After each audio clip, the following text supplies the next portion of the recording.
Did you know many of us are wasting hundreds, even thousands of dollars every single year without even realizing? If you feel broke, are overwhelmed by your debt, or just overall frustrated by your financial situation, this unnecessary spending could be a contributing factor. In fact, it probably is. In today's video, I'm going to share 20 things that I stopped buying or never started buying that save us thousands of dollars over the years. And truthfully, we do not miss them at all. I'm Sarah, I'm a certified financial educator, and I'm also a Christian, and I made this channel, It's All His, to help believers manage God's money, God's way, for God's glory, because it all belongs to Him. If that sounds like something that would encourage you, please consider subscribing for new videos every week. As believers, we are called to be wise stewards of the money that God gives us to manage. And a big part of that is not being wasteful. Saving money does not have to be hard. I want to start by saying this video is in no way a value judgment. We are all in different stages and seasons of life. We have different priorities. So some of the things on this list that I don't buy may be something that is really, really helping you, that is a time saver, that is just something you enjoy. I'm just starting a conversation here. These are the things that I'm doing to save money for myself, my family, my household. What are some things that you're doing? I want us to be able to share that in the comments below. We've had an uptick of new subscribers here at the channel, which welcome, and I'm so glad that you're here. So many of you have left amazing comments that have been really encouraging to me and to other people who are in the comments. So I'm hoping that we can begin talking here about lots of different ways that we can help one another save money, stick to our budgets, and store money faithfully for the Lord. All right, let's start with how I save money in my kitchen. The first thing that I do not buy is lots and lots of beverages. Listen, if you come to my house, you're gonna get milk, water.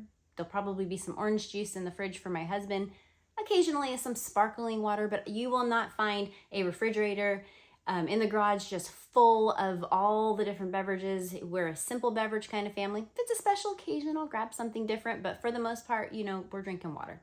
And we're saving a lot of money by doing so. And in that same vein, we don't buy alcohol. Now, I'm not making a video about what the Bible has to say about alcohol. We just don't drink. We're not big drinkers. I don't like how drinking makes me feel. It's not particularly healthy to do it often.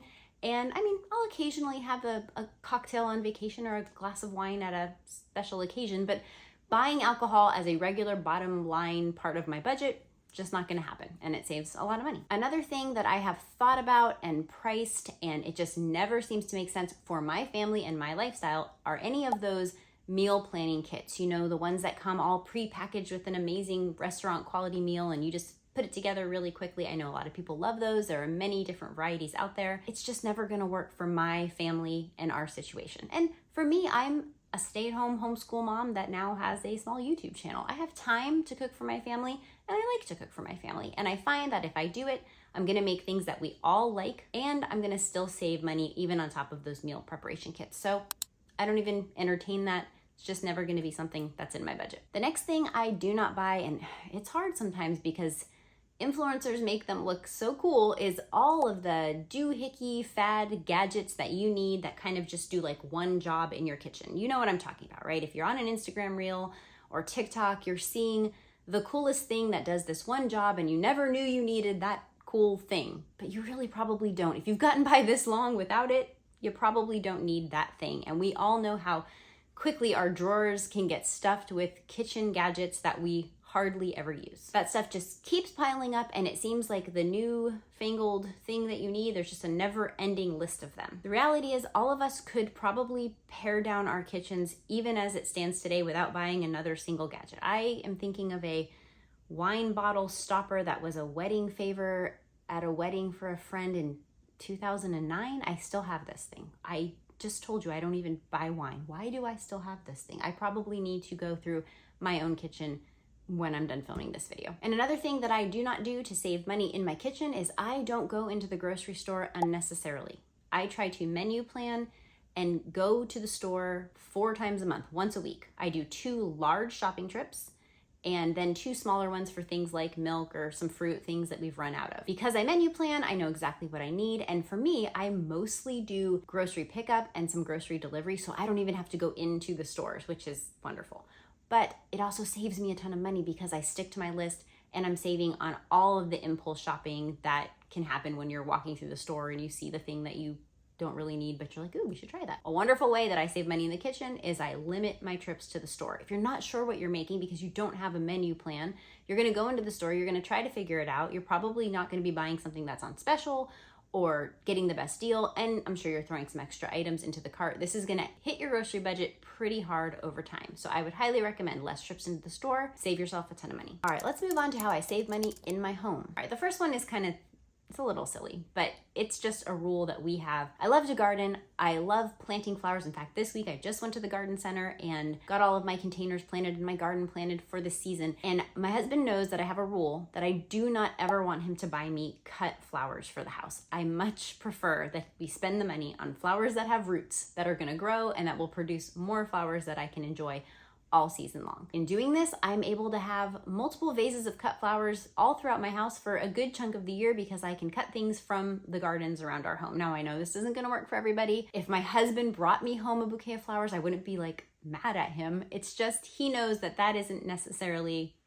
what speaks to my heart. I'd much rather he save that money and let me go buy flowers with roots that are going to give me blooms for days. Another thing we do not make a practice of purchasing is any kind of extended warranty for something that we're buying. Just in our experience, we're 45 years old, we just don't find that we often need to use those extended warranties. We have an emergency fund that could pay for something if something happened. My husband's pretty good at DIY type stuff, so he can often fix things. And if we buy a new phone or laptop, we'll get screen protectors and cases and things to keep them safe. We'll put money into those types of things, but we just don't go for the extended warranty. Now, if this makes you feel better, hey, I'm all about the insurance. If that is an insurance that makes you feel better, go for it. But for us, it's a way that we save hundreds of dollars on bigger purchases. The next thing that we don't buy, and it's been well over a decade since we have, is any kind of cable TV package or service. We basically just pay for our internet. We stream what we can stream. We have Prime. We have access to the internet like YouTube. We don't watch a whole lot of TV, but there's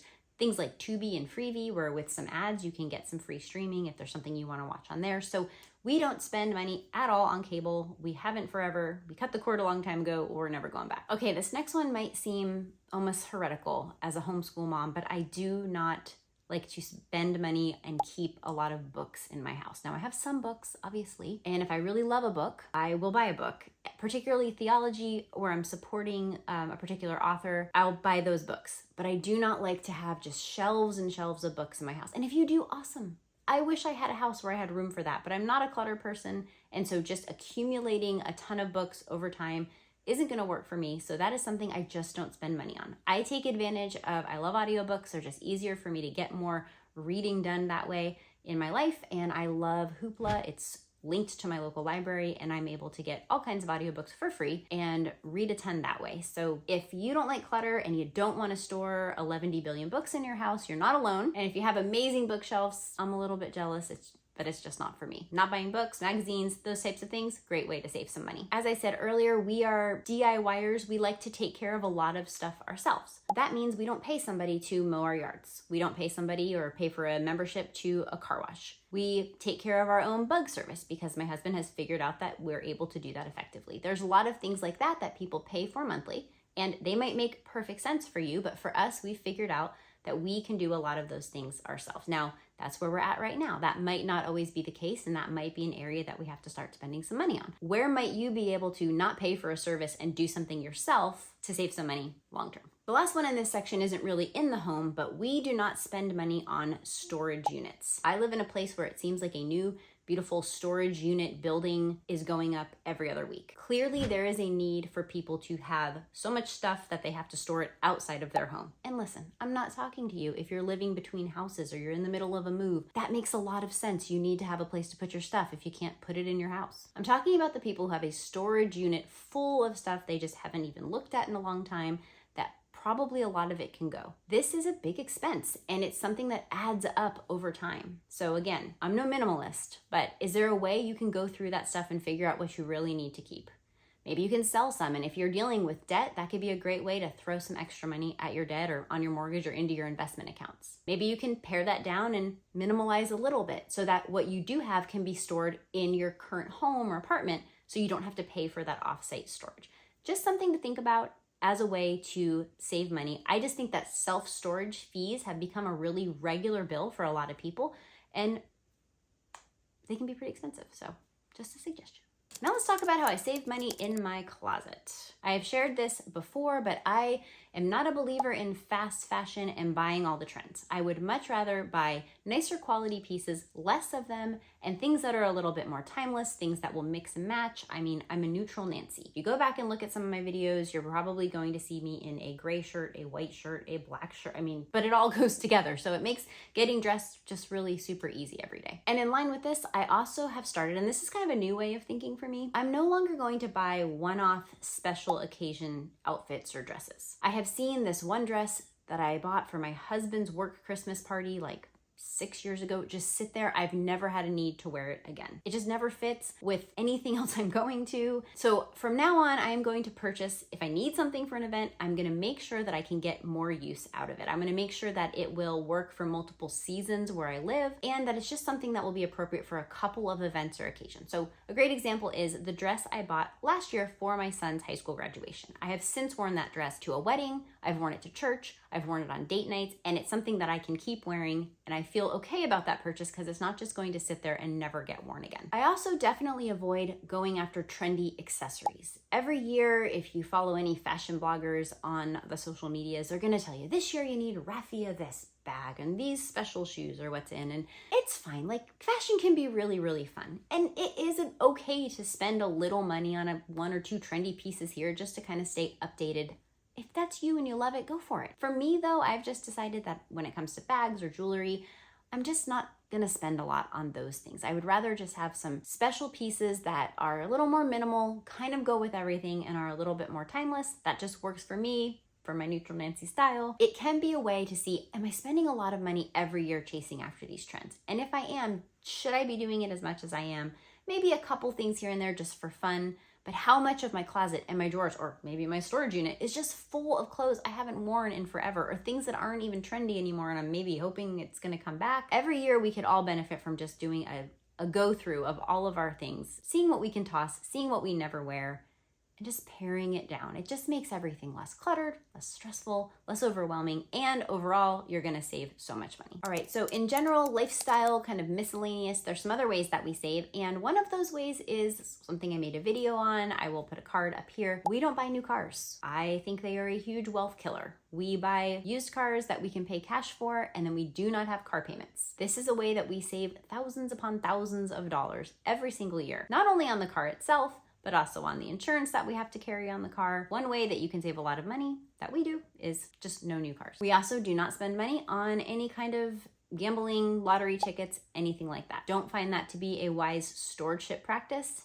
Don't particularly find that to be fun. Just feels like a waste of money to me. So that's one way that I definitely save, by just never even purchasing those things. Another thing that I will not pay for is banking fees. I mean, who is still paying banking fees? There are so many local credit unions that don't have fees, or online banks that don't have fees. Check out Ally down below in the description. That's where we keep our emergency fund. So if you're still paying banking fees today, definitely consider finding a way to make it so you're not having to pay any transaction fees, transfer fees, overdraft fees, things like that. There are plenty of banks out there that do not have all of those crazy fee structures, and it can save you money. Another way that I save money is I limit salon visits. My husband too. He cuts his own hair. I go get a haircut. I'm kind of due a couple times a year. Every couple of years I'll have my gal put some highlights in just to change it up. When my roots get a little too crazy, I'll go in and color those myself.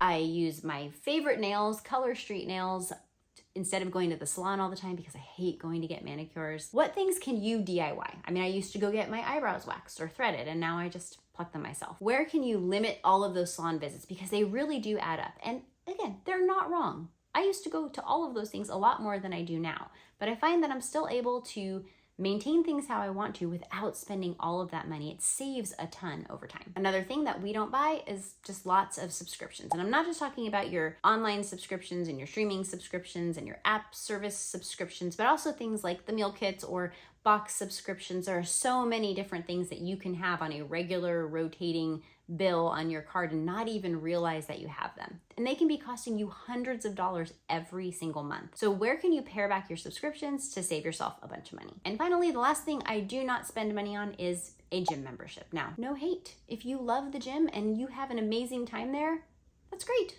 I actually worked in the health club industry for over 13 years. and I will probably never join a gym again. I have found that for the majority of people, particularly those who are just starting out with exercise, you really should just see if you will actually stick with your exercise program, if you can do things that are done at your house. If you'll actually do those things and you're consistent, then maybe you should consider joining a gym. My favorite online workout source is called fitnessblender.com. I've used Fitness Blender for over a decade. I think I started out with them when they were just really small, husband and wife team. They now have grown. They have other creators on there. They have an amazing free version with a calendar and tons of free content, videos that cover weights, Pilates, cardio, HIIT, stretching, all the things you could ever want. And from the perspective of a former fitness professional, they're very safe and very well done. They're not super flashy and crazy. They're not moving all fast. The form is really good. That's important. And really like low key. So you could put on your own music or a podcast or an audiobook and just do the workout with them. Highly recommend Fitness Blender. I am not sponsored in any way. I will link them down below because I just love them and I use them practically every single day. And another cool thing is I don't have to spend money on gym clothes because no one's really seeing me work out. I can just kind of wear whatever I feel like in the comfort of my own home. So some more savings right there too. All right, I've started the conversation. So now will you please join in and let me know in the comments, what have you stopped buying to save yourself a bunch of money? I can't wait to chat with you. You all have the best insights and suggestions. I love it. And for more ways to save, check out this video and I will see you over there. Thanks for watching. All right, I've started the conversation, so all right, I'm gonna start over with that. As believers, we are called to be wise stewards of swords. As believers, we're called to be wise